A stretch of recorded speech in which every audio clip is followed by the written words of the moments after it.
Hi, I'm Doug Smith. Welcome to the 7 February 2014 edition of Portsmouth This Week, the Voice of Portsmouth Town Hall. Our guests today are John Brody, the chairman of the Portsmouth GlenManor House Authority. Welcome, Yes. John. And also Katie Wilkinson. Katie and her husband Don are the events managers at the GlenManor House. Welcome to both of you. Thank you for So having obviously us. the topic's going to be about GlenManor House. And why don't we start with a little bit of the history? It's got a fascinating history. John, do you want to talk a little about that? Well, sure. Going way back, there's a fellow by the name of Henry Taylor, who was a railroad magnate, actually, and he started buying land out in Portsmouth about 1880. And he ended up having about 700 acres, of which Glen Manor and adjoining property is a piece of that. He started building and designing a house in 1920. He got it finished in 1923, but unfortunately he died along the way, and his son took over. House is occupied from 1923 until about 1953, when the madam passed away. Mrs. Nicholson, she remarried at the time. Well, when she passed away, they had this huge piece of property, 700 acres, which were broken up into various parcels and sold. About that time, Portsmouth was in need of excuse me, I'm getting a little bit ahead of myself. The Elmhurst Academy up in Providence desired to move to a new location, and they purchased the property in 1972, roughly, and built the Elmhurst School, which was one of the finest, if not the finest, school in Portsmouth. Now, this was a parochial school, Catholic school?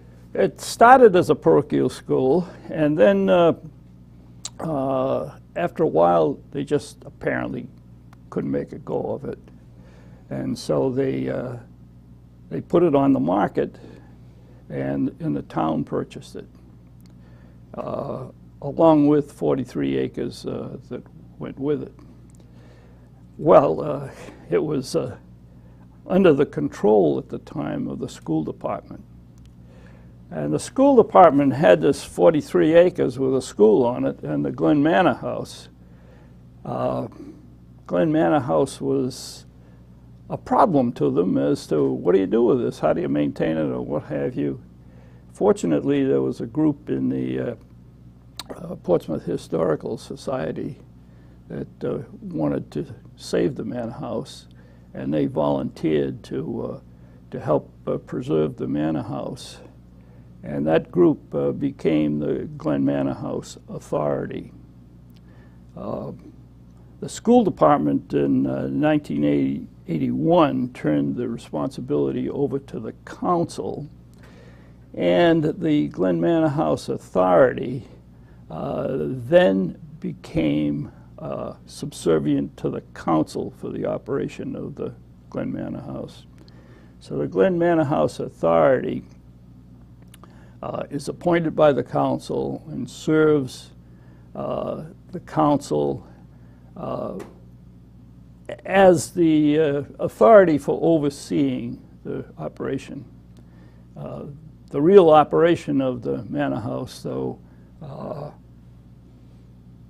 is under the direction of the resident managers, Katie and Don Wilkinson. And Katie's been with us for a long time. 1992, I guess, right? Yeah. I joined the authority in '94, and fortunately Katie was already there. And her husband joined us as a co-manager shortly thereafter.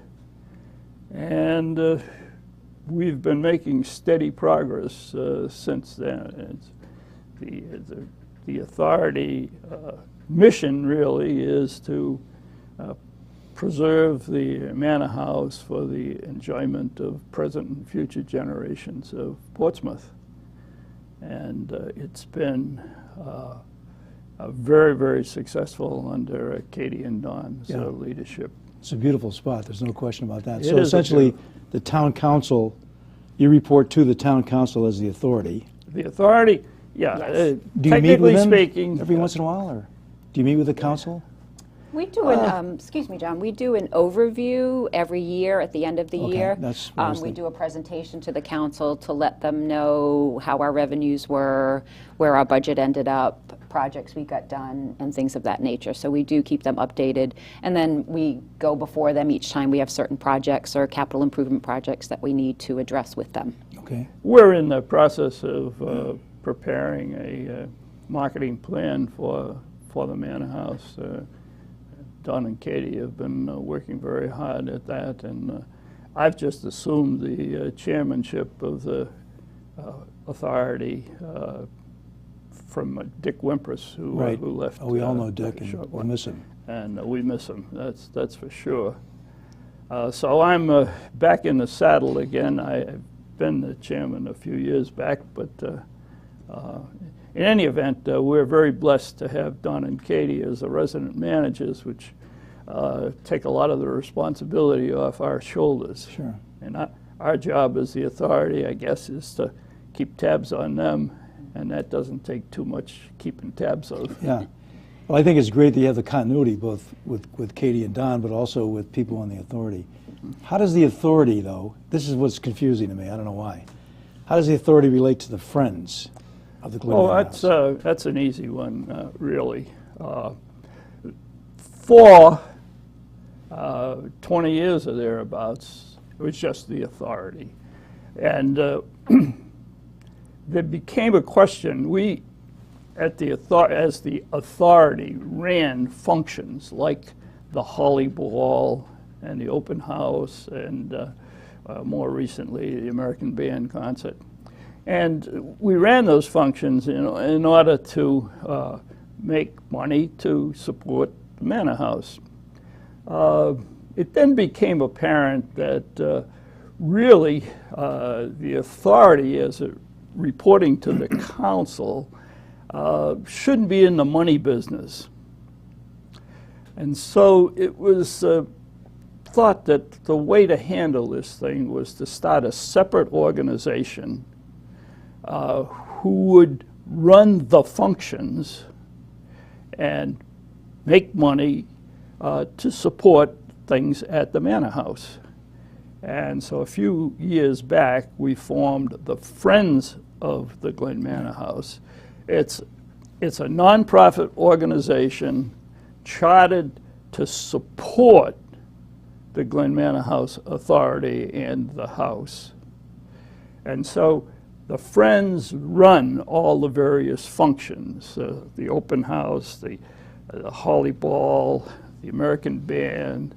We have coming up a tea party, with TEA party. and of course in the summer, the American Band concert. So the Friends run all of those things.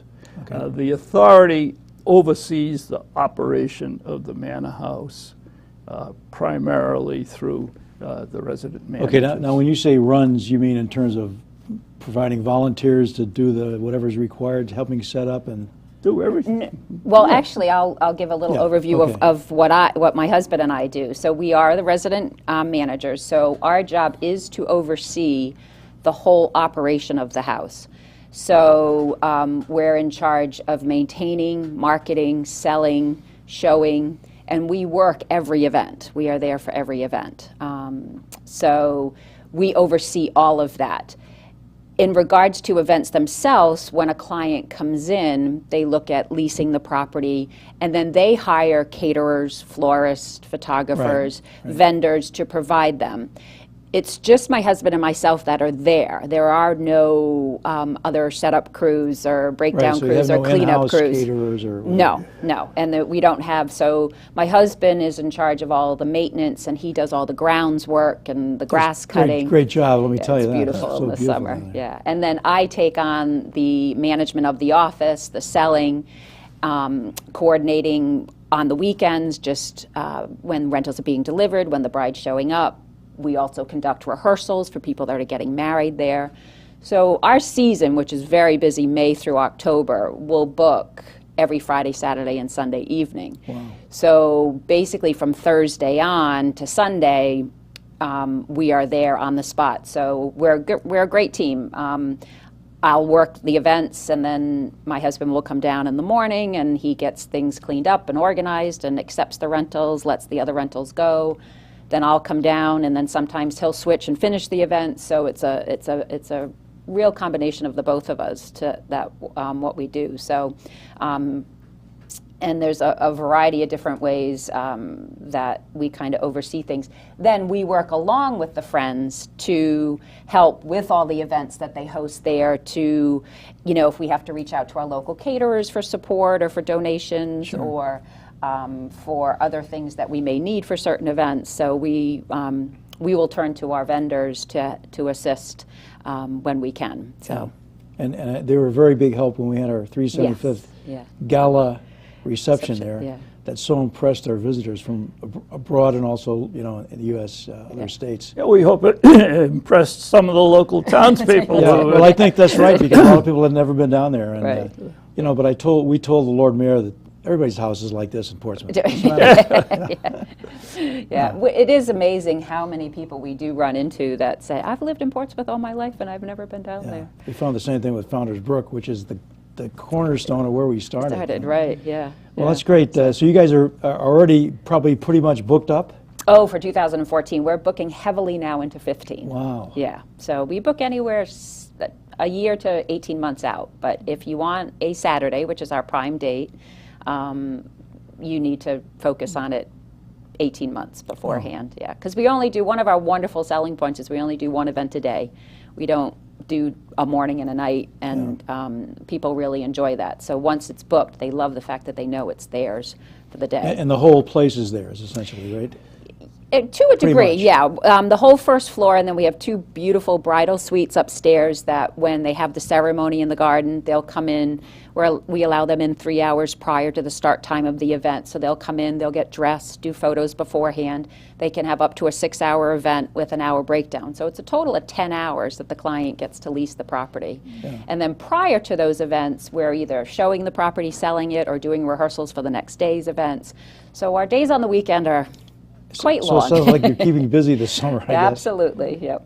Yeah, We enjoy the January, February, March time. I bet you do. And I understand because of the demolition of Elmer School, which has started, according to Newport Daily News. Yes, it's moved along it quite looks rapidly. like it has. It This little has, picture yes. showed some progress. What is the plan going forward for that? I mean, for that property itself? Well, I think at this point, I think we're going to be amazed at how much property is actually there once looks all like of a lot those of buildings come space. down. So for this upcoming year, it's really just going to be evaluating and just really looking at what we've been left with in regards to the property and seeing potentials moving forward of some areas that we can fix, that we have some negative areas, like our parking is a situation, and possibly expanding our business and looking at other ways of hosting different types of events. Yeah. Or now, without the school there, we could be very more appealing to the Rhode Island Film Commissioner, which we work well with. And we had a great movie film there for a week in June a couple of years ago, Moonrise Kingdom, which was very beneficial to us. Sure. So without the school there, we've been looked at for other movies, but because the school was there, or the timing, it didn't quite work out. So we're hoping that maybe we'll get one or two more of those. And it's going to revert the property to the way it was, in that there'll be the open space and the... Before the academy came there. Right. Absolutely. And as you come down to approach the property, it's going to be much improved over what it was. Yeah. And and that hopefully will, if anything, help sales and broaden sales, as Katie said. Yeah, and then it's a question of squeezing in one more day of the week somewhere. Right. Try to get all these things. Katie, can you give us some idea of money, finances, and how much you guys do support the town? Certainly. On average, over the years, the revenue has increased. We had a few down years. The 9/11 year was difficult. People backed things up when the economy's been bad. We've had 1 or 2 years that we were off in our projections, but usually we hit our goal about $400,000 a year. It totally supports, all of our revenues totally support the whole operation of the house. So once our operation budget is deducted, we typically have a profit of average around $200,000. Wow. Yes, per year. And so what we do now currently, when we first started out and it wasn't making a profit at all, once we started to make a profit, we put 100% into our capital improvement account. But then from there, as our revenues grew, the town and we decided to split it, so it was 50-50. And a few years back, it is now 75-25. So 75% of our profit goes into the general fund for the town to use any way they would like. And 25% go into our capital improvement account for us to continue the larger projects, like repointing the sandstone columns in the house and larger projects, not the general maintenance of the house. So over the 21 years I've been there, we've put $1.9 million into the general fund, in addition to about 1.4 back into the house for improvements and renovations. That's quite and we have money. a balance that we're working with now. Okay, so. well, as a resident, I like that. Yeah. I forget how much we paid for the town paid for the entire property, but I believe that we've returned that amount to the town. Well, you know what's amazing to me is that the people in the council that made the decision to buy this, somebody had to be really thinking down the road, because this is truly one of the, if not the gem of Portsmouth, and what's so incredible is it belongs to the town. Right. Yeah. Well, the park and the farm. Yeah, the whole park as property. well. I mean, Absolutely, the whole everything. property. Yeah, it is amazing. So somebody was thinking ahead in Right. those days. Yeah. Well, the townspeople voted to purchase the various tracts of land that are now in the Glen properties, and it's a great credit to the townspeople that they wanted to keep Absolutely. open space and what have you. It's just hard to think about Portsmouth without that whole property down there. I know. It's just so great. I know. How about the future? Are there ways, I know you guys are probably fully booked for the weekends, as you say, for 2014. Are there other opportunities? Is there anything that could be done to maybe during the winter months even, or at least a couple of them? You guys need a break too, I'm sure, to bring things in or stuff like that. Are you in plenty plans for that? Well, right now our prime season is May through October, but we book heavily as well. We're busy in April, November, and December. We have lots of wonderful Christmas events because we decorate for the holidays, which is wonderful. January, February, March are just difficult months on Aquidneck Island altogether for these types of events. But we do a lot of corporate work, corporate marketing to our local, the vendors, the caterers, different corporations. We attend a lot of seminars and trade shows to promote it to corporate. It's difficult to get the corporate business in. People come in on a wedding, look January, February, March, and it's, I might as well just wait to April because it might be a little bit better. So it is a difficult time, but we're always looking ways to expand our business and grow it. Yeah, I would think something like a corporate retreat or something like that. Yeah, we're set up very well for, we work really locally with one of our hospitality industry event destination management companies that bring a lot of companies to the island. And we're more suited for like their opening reception or their closing dinner. Absolutely. When they're staying in a hotel, they're more equipped to set them up for like a day meeting. Another area that we've done really well with is catalog photo shoots. People coming in, sure. Rue de France, who's not here any longer, their business closed, but we used to do a week-long photo shoot with them every year for several years. So we're always trying to get into that market as well. Sure, and some potential for movies down the road. Oh, I think, absolutely, too. absolutely, that's great. yeah. But the other time in the winter time is also the house. I mean, on average, there's 1,000 people through there a week. Wow. So during the season. So January, February, March is also our time to like okay, let's clean up, let's, damage the damage, clean up the damage, Yeah. Kind of prepare for the season to come up and do any of those bigger maintenance projects that we need to get done before we open for the season. Yeah, I think anybody who's been down there knows what a great job you guys do. Thank you. And I've been down there several times, not enough. I plan to keep coming back. But you guys you advertise like in wedding journals or whatever you guys do, things like that in marketing. Yeah. What about, I know you have a website. Mm-hmm. That'll be up there at some point. I think it's probably up when Yep. you guys come on. Yep. I also have to mention, though, I was on your Facebook page last night, Yeah. and there was this great story about a lady in Connecticut. You want to just tell that briefly? I think it's so cool. Sure, yeah. This young woman in Connecticut, her father takes lots of walks around ponds and rivers and things, and he's always picking up trinkets, buttons, just anything he kind of sees when he's taking a walk. So she goes through it every once in a while and just kind of sees what he's come home with and things like that. She came upon this 18-karat gold medal, and she cleaned it off, and she was looking at it, and she saw Mrs. Taylor's name on it.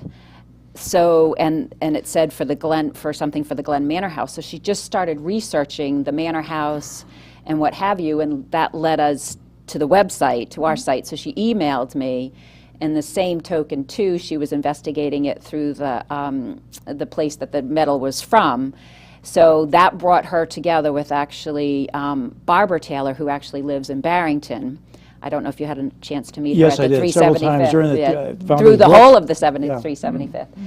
And so it led those two together, and she drove from Connecticut. She wanted to give it back to the original family. So they so they said, can we meet at the Manor house so they met at the Manor So you house, guys, and she returned did you it. call the press or anything? You should have got Jim Johnson down there from We the Daily didn't. We News. should have. We have lots of photos of it, Well, that's so good. we It could sounds do like a maybe great a little human PR story. piece. Yeah. But I have to say that I thought the Facebook page is really well done. It shows a lot of views, a lot of pictures, as does your own website. Great. Have you gone on to the new town website yet? Yes, we're involved with the town website. okay, We always have in the past. Yes. There are several different ways that the list is very long, but. But it is actively marketed. Oh is what yes, you're saying. definitely. Yeah. Social media has been one of our biggest one. Facebook. We're also on Twitter. We Instagram.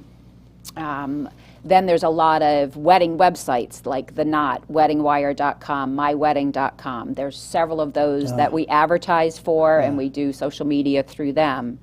And then we have our print media, which print media has gone back a bit, decreased over the years, but there's still several publications that we like to be in that are very well known. Southern New England Wedding, Bliss Publications. Right. We love to work with Newport Life Magazine. Their bridal show's coming up on the 22nd, so we advertise with them. And then the local Portsmouth Rotary Club, the Glen Farm Polo, the local chamber. And then we do other corporate marketing as well, trying to gear things more towards the corporate industry. Right. And I know that all the information on costs and everything else are on your website, so people can go there to check. Just out of curiosity, what kind of resident type, like for example, you mentioned the Rotary. The Portsmouth has a Portsmouth Rotary. Would they qualify if they wanted to have an event as a resident? They would qualify as a Portsmouth nonprofit organization. Right, okay. They could qualify to host an event at the house, similar to what you did for the 375th. Yeah. So we have a very minimal fee for them to pay, and that really just kind of covers the cost of opening the house and the utilities, and that allows them to utilize the house. We've had other nonprofits, the library, Christian Academy, Elmhurst used to do an annual fundraiser there, Nibbles and Bids, every year. And so that's ways that the nonprofit organizations can utilize the house. Yeah, it's just such a great resource. And I don't mean to add to your workload, but I just think I'd like to see Monday through Wednesday filled in a little bit. We get one day off a week. There is only two of us. Well, you guys can determine that. Yeah. The other thing is you guys are fairly close to the park.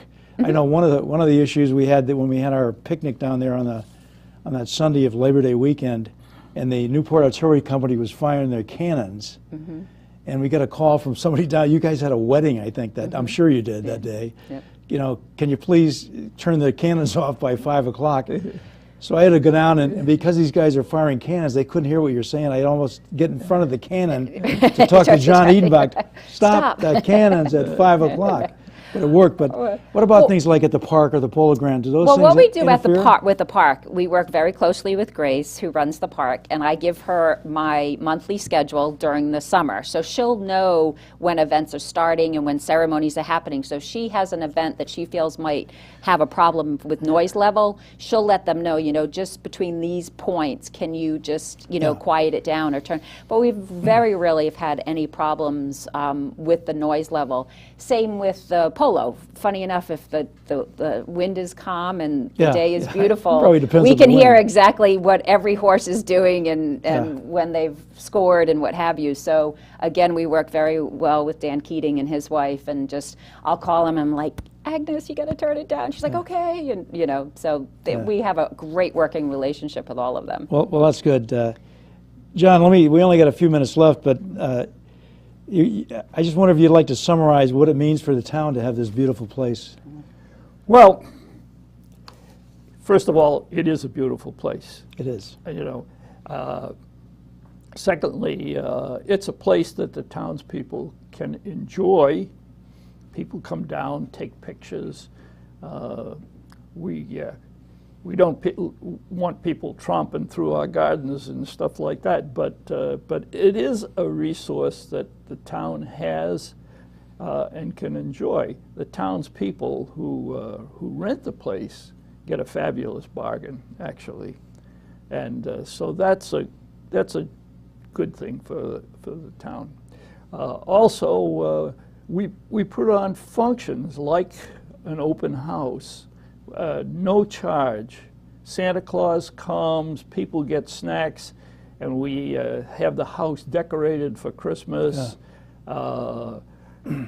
We have snacks that caterers have been generous enough to provide for this function. It costs nothing. It's a wonderful Sunday afternoon. The American Band concert is another one. The American Band concert so great. is we're fortunate that the Newport Fed provides some funds for us to hire the American Band, and if you've come to that evening, it's beautiful. It is, especially on a nice evening. It's like the Boston Pops, in the summertime. It really is great. So that's a positive thing for the town. And of course, the fact that this year we will have contributed $2 million to the town general fund. Yeah. And it's a very, very unique situation that a town has a Absolutely, I think like it probably this. is. Yeah. There are a few others, but it is pretty unique. And so our mission is to maintain this place for the pleasure of present and future generations, and we think we do that. Your 375th party was another example of the kind of thing that we can do down there, can and do down there. So I think it's a win-win situation for the town. There's no question about that. And Katie, I think you and Don do a magnificent job of keeping that place up down there. I don't know how we'd run it without these two. No, I think absolutely. When the Manor House was a going Manor House, I think there were about a dozen people that took care of the landscape. Now we have two that do everything. Now we have Dawn.